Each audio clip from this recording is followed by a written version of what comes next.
नमस्कार, मैं नंदिनी एक बार फिर हाजिर हूं लेकर देश दुनिया की आज की खास खबरें। पिछले 30 घंटों की बात करें तो भारत में 17,000 के करीब कोरोना के नए मामले सामने आए हैं और 418 लोगों को इस दौरान जान गंवानी पड़ी है।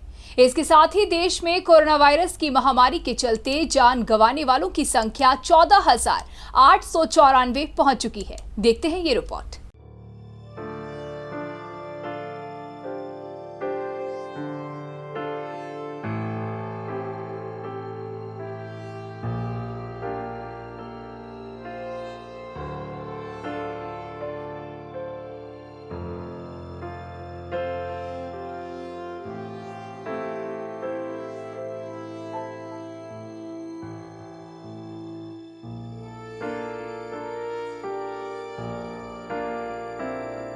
कोरोना वायरस का कहर लगातार बढ़ता जा रहा है।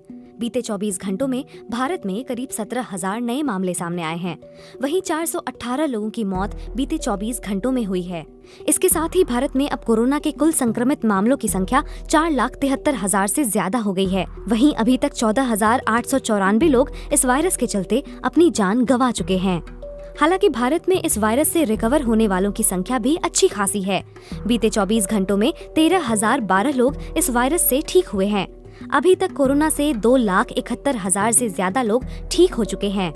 अब अगर हम राज्यों के हिसाब से बात करें तो राजधानी दिल्ली में कोरोना का खतरा बहुत तेजी से बढ़ रहा है। दिल्ली में कोरोना वायरस का कहर लगातार बढ़ता जा रहा है।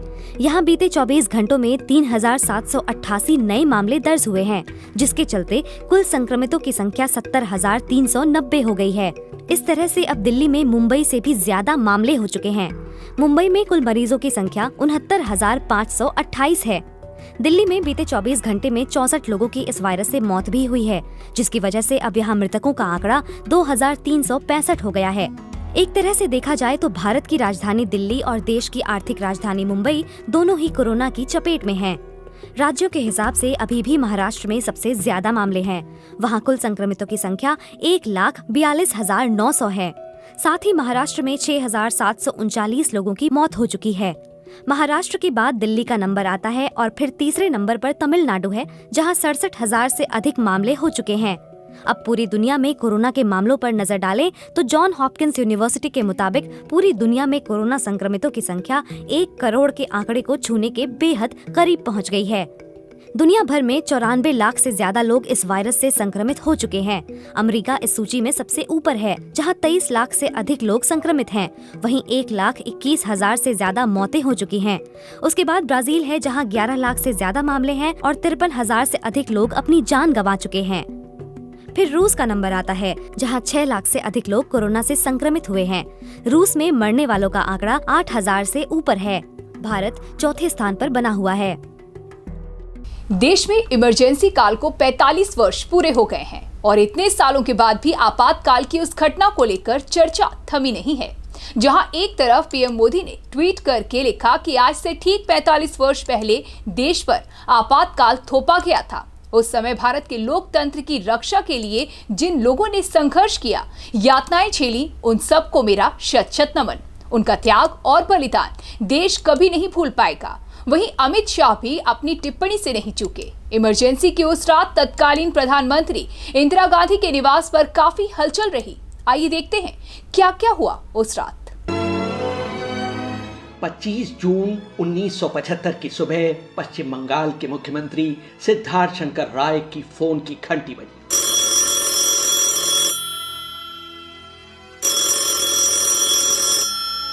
उस समय वो दिल्ली में ही बंग भवन के अपने कमरे में अपने बिस्तर पर लेटे हुए थे। दूसरे छोर पर इंदिरा गांधी के विशेष सहायक आर.के. धवन थे, जो उन्हें प्रधानमंत्री निवास पर तलब कर रहे थे। जब राय एक सफदरजंग रोड पहुंचे तो इंदिरा गांधी अपनी स्टडी में बड़ी मेज के सामने बैठी हुई थीं, जिस पर खुफिया रिपोर्टों का ढेर लगा हुआ था।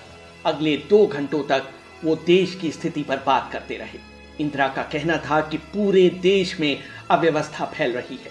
गुजरात और बिहार की विधानसभाएं भंग की जा चुकी हैं। इस तरह तो विपक्ष की मांगों का कोई अंत ही नहीं होगा। हमें कड़े फैसले लेने की जरूरत है।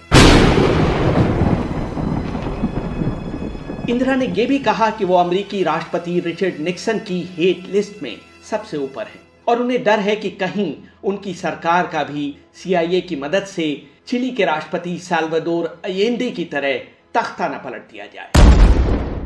बाद में एक इंटरव्यू में भी इंदिरा ने स्वीकार किया कि भारत को एक शॉक ट्रीटमेंट की जरूरत थी। इंदिरा ने सिद्धार्थ को इसलिए बुलाया था क्योंकि वो संवैधानिक मामलों के विशेषज्ञ माने जाते थे। मजे की बात यह थी कि उन्होंने तब तक अपने कानून मंत्री HR गोखले से इस बारे में कोई सलाह मशवरा नहीं किया था। राय ने कहा कि मुझे वापस जाकर संवैधानिक स्थिति को समझने दीजिए। इंदिरा राजी हो गई, लेकिन यह भी कहा कि आप जल्द से जल्द वापस आइए। राय ने वापस आकर न सिर्फ भारतीय बल्कि अमेरिकी संविधान के संबद्ध हिस्सों पर नजर डाली।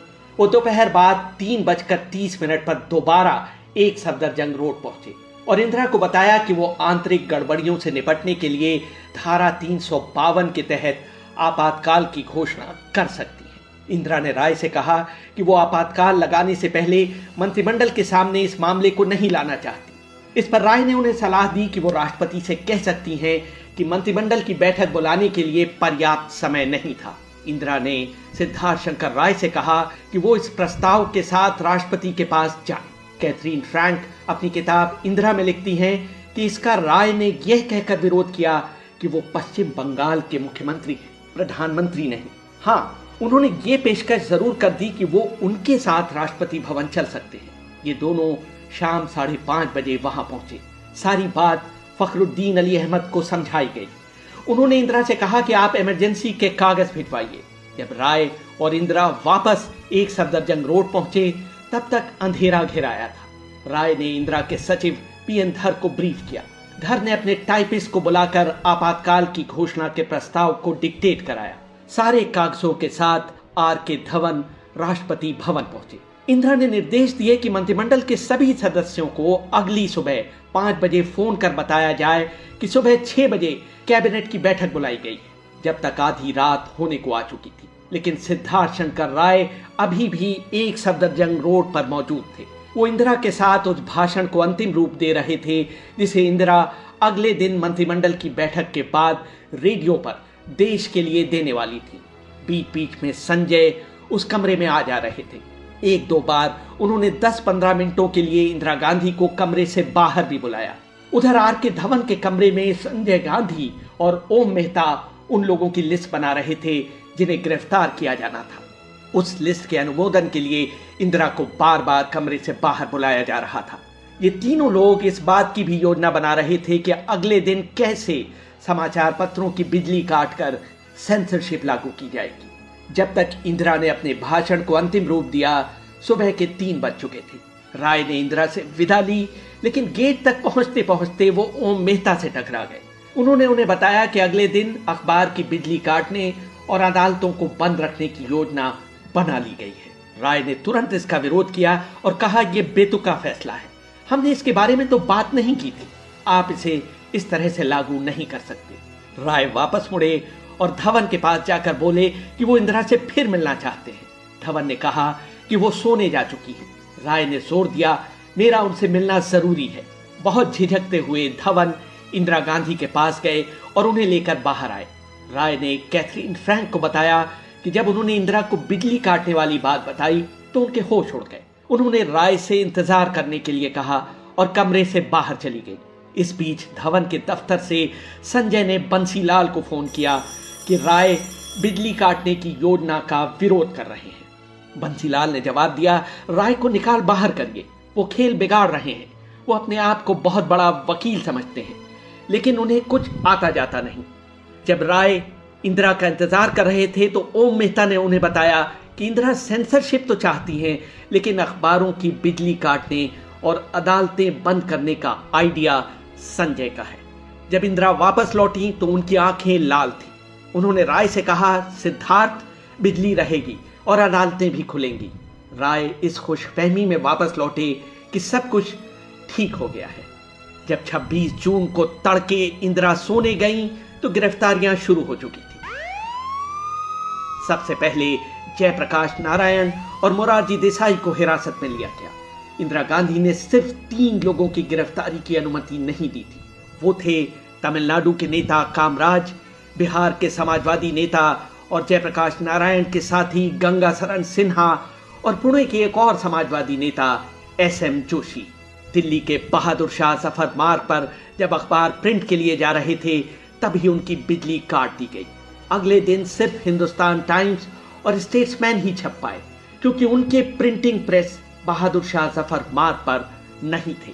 इंदिरा उस रात बहुत कम सो पाई, लेकिन जब वो तड़के सुबह कैबिनेट की बैठक में आई तो बिल्कुल भी थकी हारी नहीं लग रही थी।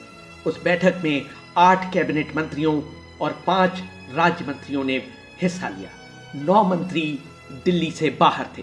जैसे ही ये लोग बैठक में आए, उन्हें आपातकाल उद्घोषणा और गिरफ्तार किए गए नेताओं की लिस्ट दी गई।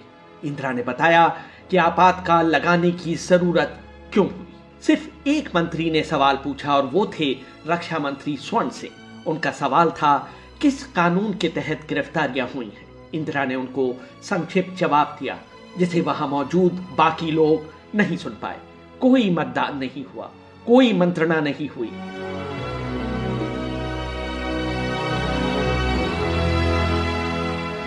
PN धर ने अपनी किताब Indira Gandhi the emergency in Indian democracy में लिखा कि भारत में इमरजेंसी को मंजूरी देने वाली ये बैठक मात्र आधे घंटे में खत्म हो गई। आपातकाल को किसी ने चुनौती नहीं दी। कुछ महीनों बाद संपादकों के साथ एक बैठक में इंदिरा ने बिल्कुल सही फरमाया, When I imposed the emergency, not even the dog barked.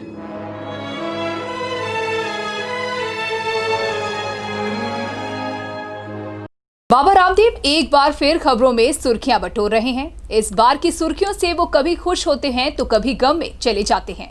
शुरुआत हुई उनकी प्रेस वार्ता से, जिसमें उन्होंने दावा किया कि पतंजलि के कोरोनिल दवा बना के कोरोना का उपचार ढूंढ लिया है, पर कुछ जगहों पर बाबा मात खा गए और फिर शुरू हो गया एक घमासान। जानिए इस दवा पर मचे पूरे घमासान की कहानी। मंत्रालय ने पतंजलि आयुर्वेद लिमिटेड की ओर से कोविड-19 की दवा खोज लेने के दावों को लेकर मीडिया में छपी रिपोर्टों पर संज्ञान लिया है और साफ तौर पर कहा है कि कथित वैज्ञानिक अध्ययन के दावों की सच्चाई और विवरण के बारे में मंत्रालय को कोई जानकारी नहीं है। मगर पतंजलि के चेयरमैन आचार्य बालकृष्ण ने इसे कम्युनिकेशन गैप बताते हुए यह दावा किया है कि उनकी कंपनी ने आयुष मंत्रालय को सारी जानकारी दे दी है। बालकृष्ण ने अपने ट्वीट में लिखा है कि यह सरकार आयुर्वेद को प्रोत्साहन व गौरव देने वाली है। क्लिनिकल ट्रायल के जितने भी तय मानक हैं, उन्हें 100% पूरा किया गया है। पतंजलि ग्रुप ने मंगलवार सुबह कोरोनिल टैबलेट और श्वासारी वटी नाम की 2 दवाएं लॉन्च की, जिनके बारे में कंपनी ने दावा किया है कि ये कोरोना वायरस से होने वाली बीमारी का आयुर्वेदिक इलाज है। पतंजलि विश्वविद्यालय एवं शोध संस्थान के संयोजक स्वामी रामदेव ने दावा किया है कि कोविड-19 की दवाओं की इस किट को 2 स्तर के ट्रायल के बाद तैयार किया गया है। पहले क्लिनिकल कंट्रोल स्टडी की गई थी और फिर क्लिनिकल कंट्रोल ट्रायल भी किया जा चुका है। दवा लॉन्च होने के कुछ ही घंटे बाद आयुष मंत्रालय ने पतंजलि आयुर्वेद लिमिटेड से कहा कि वो जल्द से जल्द उस दवा का नाम और उसके घटक बताएं जिसका दावा कोविड-19 का उपचार करने के लिए किया जा रहा है। साथ ही मंत्रालय ने यह भी कहा है कि पतंजलि संस्थान नमूने का आकार, स्थान, अस्पताल जहां अध्ययन किया गया और आचार समिति की मंजूरी के बारे में विस्तृत जानकारी दे। मंत्रालय के बयान के मुताबिक पतंजलि को इस बारे में सूचित किया गया है कि दवाओं के इस तरह के विज्ञापन पर रोक है। इस तरह के विज्ञापन ड्रग एंड मैजिक रेमेडीज कानून 1954 के तहत आते हैं। कोरोना महामारी को लेकर केंद्र सरकार की ओर से जारी निर्देशों में भी इस बारे में साफ तौर पर कहा गया है और ये आयुर्वेदिक दवाओं के विज्ञापन पर भी लागू होता है। मंत्रालय ने 21 अप्रैल 2020 को एक अधिसूचना जारी की थी, जिसमें यह बताया गया था कि आयुष मंत्रालय की देखरेख में कोविड-19 को लेकर शोध अध्ययन कैसे किया जाएगा। आयुष मंत्रालय ने साफ कहा है कि जब तक इन तमाम मामलों की जांच नहीं हो जाती, इस दवा से जुड़े दावों के बारे में विज्ञापनों पर रोक लगी रहेगी। इसके साथ ही मंत्रालय ने उत्तराखंड सरकार के लाइसेंसिंग प्राधिकरण से दवा के लाइसेंस की कॉपी मांगी है और प्रोडक्ट के मंजूर किए जाने का ब्यौरा भी मांगा है। भारत में कोविड-19 की टेस्टिंग और इस बीमारी के उपचार की रणनीति बनाने के लिए जिम्मेदार भारतीय आयुर्विज्ञान अनुसंधान परिषद यानी ICMR को भी इस दवा की कोई जानकारी नहीं है। ICMR के महानिदेशक डॉक्टर बलराम भार्गव ने BBC से बातचीत में पतंजलि द्वारा विकसित इन दवाओं के बारे में टिप्पणी करने से इनकार कर दिया। उनसे पूछा गया था कि क्या कोरोनिल नाम की इस दवा को कोविड-19 के मरीजों के इलाज में कारगर कहना सही होगा। इसके जवाब में प्रोफेसर भार्गव ने कहा कि मैं ऐसी किसी दवा पर टिप्पणी नहीं करना चाहूंगा, पर ICMR इस दवा से संबंधित किसी भी प्रयास में शामिल नहीं रहा। भारत सरकार के केंद्रीय औषध मानक नियंत्रण संगठन यानी CDSCO के एक वरिष्ठ अधिकारी ने BBC को बताया कि सामान्य परिस्थितियों में एक दवा को विकसित करने, उसके क्लिनिकल ट्रायल पूरे होने और उसकी मार्केटिंग शुरू करने में कम से कम 3 साल का समय लगता है। असामान्य परिस्थितियों में इसकी गति बढ़ाई जा सकती है, फिर भी एक नई दवा को बाजार में आने में 10 महीने से 1 साल तक का समय लगता है। लेकिन पतंजलि ने कुछ ही हफ्तों में कोरोनिल नाम की इस दवा को तैयार कर बाजार में लाने का कारनामा किया है। CDSCO के इस अधिकारी ने नाम ना जाहिर करने की शर्त पर कहा है कि उनके विभाग को पतंजलि की इस दवा के क्लिनिकल ट्रायल की कोई सूचना नहीं थी। दवा लॉन्च करने के बाद पतंजलि आयुर्वेद लिमिटेड के CEO आचार्य बालकृष्ण ने BBC से बातचीत में यह दावा किया था कि उनके संस्थान ने एक थर्ड पार्टी की मदद से क्लिनिकल ट्रायल किए हैं, जिनमें पाया गया है कि कोरोनिल का सेवन करने से 100% कोविड-19 के मरीजों को राहत मिली। यहाँ ये थर्ड पार्टी जयपुर का national institute of medical science यानी निम्स है, जो एक निजी विश्वविद्यालय का हिस्सा है और पिछले 1 दशक से भी अधिक समय से शिक्षा क्षेत्र में सक्रिय है।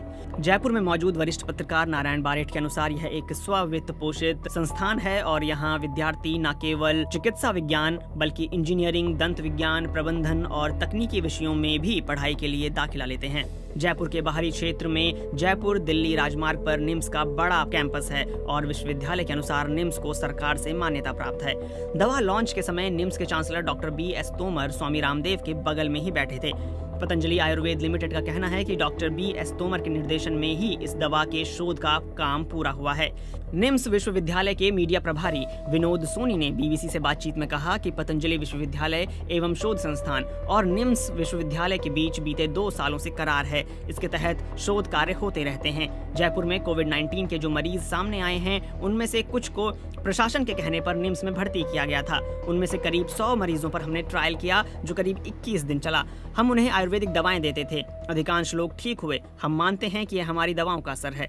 लेकिन सवाल ये भी है कि सरकारी अस्पतालों में क्वारंटीन में रह रहे अधिकांश लोग अपनी इम्यूनिटी से खुद ही ठीक हो रहे हैं।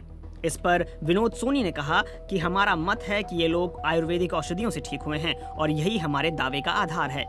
भारत में होम्योपैथी और यूनानी पद्धति में विश्वास रखने वाले भी यह दावा करते हैं कि उनकी पद्धति में कुछ ऐसी दवाएं हैं जो कोविड-19 के असर को कम कर सकती हैं, पर वे अब तक उनकी 100% सफलता की गारंटी देने की स्थिति में नहीं हैं। लेकिन आचार्य बालकृष्ण दावा करते हैं कि आयुर्वेद से कोरोना वायरस महामारी का पूर्ण उपचार संभव है। CBSE ने बची हुई बोर्ड परीक्षाओं को लेकर बड़ा फैसला लिया है। बोर्ड ने 1 जुलाई से 15 जुलाई के बीच होने वाली 12वीं की बोर्ड परीक्षा रद्द कर दी है। सुप्रीम कोर्ट में बोर्ड की तरफ से ये जानकारी सॉलिसिटर जनरल तुषार मेहता ने दी और बताया कि जिन विषयों की परीक्षा नहीं हुई है, उसके लिए योजना तैयार कर ली गई है। कोरोना वायरस महामारी के चलते मार्च में CBSE और ICSE समेत कई स्टेट बोर्ड के कुछ पेपर बाकी रह गए थे, जिनमें से कुछ स्टेट बोर्ड ने बिना परीक्षा के बच्चों को पास कर दिया था, जबकि CBSE ने जुलाई में बचे हुए पेपर कराने का फैसला लिया। CBSE ने बचे हुए पेपर 1 से 15 जुलाई के बीच कराने के लिए कहा था। CBSE के इस फैसले के खिलाफ सुप्रीम कोर्ट में याचिका लगाई गई और एग्जाम रद्द कराने की मांग की गई थी। पेरेंट्स की इस याचिका में कहा गया कि कोरोना वायरस का खतरा हर तरफ बढ़ रहा है, ऐसे में एग्जाम होने पर बच्चों की सुरक्षा खतरे में है। इस याचिका पर सुप्रीम कोर्ट ने CBSE से जवाब मांगा। इसके बाद 23 जून को मामले की सुनवाई 25 जून तक के लिए टाल दी गई थी। वहीं दूसरी ओर ICSE की बची हुई बोर्ड परीक्षाओं का मामला भी बॉम्बे हाई कोर्ट में चल रहा है। बुधवार को इस मसले पर महाराष्ट्र सरकार ने हाई कोर्ट में बताया कि कोरोना वायरस की स्थिति के मद्देनजर जुलाई में 10वीं और 12वीं की बची हुई परीक्षाएं कराने की परमिशन नहीं दी जा सकती है। सरकार ने कोर्ट को बताया कि कोरोना वायरस से पनपे हालातों के मद्देनजर राज्य सरकार ICSE बोर्ड को 2 जुलाई से परीक्षाएं आयोजित करने के लिए अनुमति नहीं दे सकती है। इससे पहले ICSE ने बॉम्बे हाई कोर्ट के सामने अपना प्रस्ताव रखा था कि 10वीं और 12वीं क्लास के स्टूडेंट अगर चाहें तो परीक्षाओं को छोड़ सकते हैं। परीक्षा न देने का विकल्प चुनने वाले स्टूडेंट का रिजल्ट प्री बोर्ड एग्जाम की परफॉर्मेंस या इंटरनल असेसमेंट के आधार पर जारी किया जाएगा। बता दें कि ICSE बोर्ड की परीक्षाएं 1 से 14 जुलाई के बीच कराने का फैसला किया गया है। अगर आपसे पूछा जाए कि भारत के सबसे अमीर शख्स का नाम बताइए, तो आप झटपट बताएंगे मुकेश अंबानी। फिर आपसे पूछा जाए कि एशिया के सबसे अमीर शख्स का नाम बताइए, तो शायद कुछ पल सोचने के बाद आप बता देंगे मुकेश अंबानी। लेकिन दुनिया के सबसे अमीर लोगों की लिस्ट में मुकेश अंबानी कहां ठहरते हैं? क्या इस सवाल का जवाब आपको पता है? अगर नहीं तो इस सवाल का जवाब हम आपको बताने वाले। फोर्ब्स मैगजीन ने दुनिया के टॉप 10 अमीर लोगों की लिस्ट जारी की है। इन लोगों में मुकेश अंबानी का नाम भी शामिल है। वो एशिया के एकमात्र बिजनेसमैन हैं जो इस लिस्ट में शामिल हुए हैं।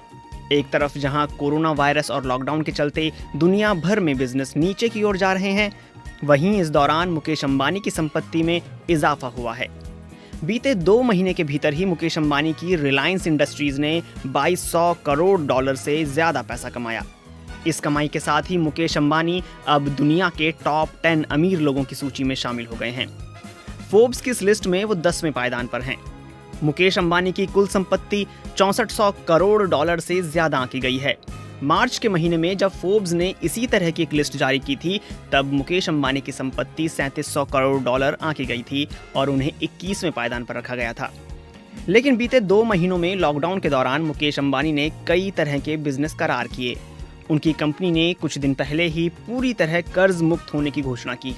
पिछले कुछ हफ्तों में कंपनी ने अपने 53,000 करोड़ से ज्यादा राइट्स इशू करके पैसे जुटाए। वहीं अपने डिजिटल सर्विस प्लेटफॉर्म जियो में 1.6 लाख करोड़ का विदेशी निवेश जुटाया। कंपनी ने इसके लिए कई विदेशी कंपनियों के साथ डील की, जिसमें सोशल मीडिया दिग्गज फेसबुक भी शामिल है। ऐसा नहीं है कि अंबानी पहली बार टॉप 10 अमीरों की लिस्ट में शामिल हुए हैं। वो सबसे पहले साल 2008 में दुनिया के सबसे अमीर लोगों की इस सूची में शामिल हुए थे। उस समय उनकी संपत्ति 4300 करोड़ डॉलर थी और वे 5वें पायदान पर थे। साल 2009 में वो 7वें पायदान पर थे। फिर साल 2010 में वो 4थे पायदान पर पहुंच गए थे। लेकिन उसके अगले साल वो 9वें पायदान पर फिसले और फिर 2012 में वो टॉप 10 से बाहर हो गए। अब अगर फोर्ब्स की लिस्ट में शामिल बाकी लोगों की बात करें तो इसमें टॉप पर बने हुए हैं अमेज़न कंपनी के मालिक जेफ बेजोस, जिनकी कुल संपत्ति 16,200 करोड़ डॉलर है। दूसरे स्थान पर माइक्रोसॉफ्ट के संस्थापक बिल गेट्स हैं। उनकी कुल संपत्ति 11,000 करोड़ डॉलर के लगभग है। फिर आते हैं बर्नार्ड अर्नोल्ट और उनका परिवार। ये फ्रांस से हैं। इनकी कंपनी के तहत लुई विटॉन और सेफोरा आते हैं। इनकी कुल संपत्ति है 10,500 करोड़ डॉलर। इसके बाद फेसबुक के संस्थापक मार्क जकरबर्ग का स्थान है। उनकी कुल संपत्ति 8,800 करोड़ डॉलर है। फिर आते हैं 89 साल के अमेरिकी व्यापारी वॉरेन बफेट, जिनकी कंपनी है बर्कशायर हैथवे और उनकी कुल संपत्ति है 7100 करोड़ डॉलर। इसके बाद स्टीव बॉलमर का नंबर आता है। वो माइक्रोसॉफ्ट के पूर्व सीईओ रह चुके हैं और अब लॉस एंजल्स क्लिपर्स नाम की कंपनी चलाते हैं। उनकी संपत्ति 7,000 करोड़ डॉलर है। इसके बाद अगला नंबर है लैरी एलिसन का, जो सॉफ्टवेयर कंपनी ऑरेकल के मालिक हैं। इनकी कुल संपत्ति है 6900 करोड़ डॉलर। फिर आते हैं स्पेन के निवासी अमेनिको ऑर्टेगो। वो ज़ारा कंपनी के मालिक हैं और उनकी कुल संपत्ति 6510 करोड़ डॉलर है।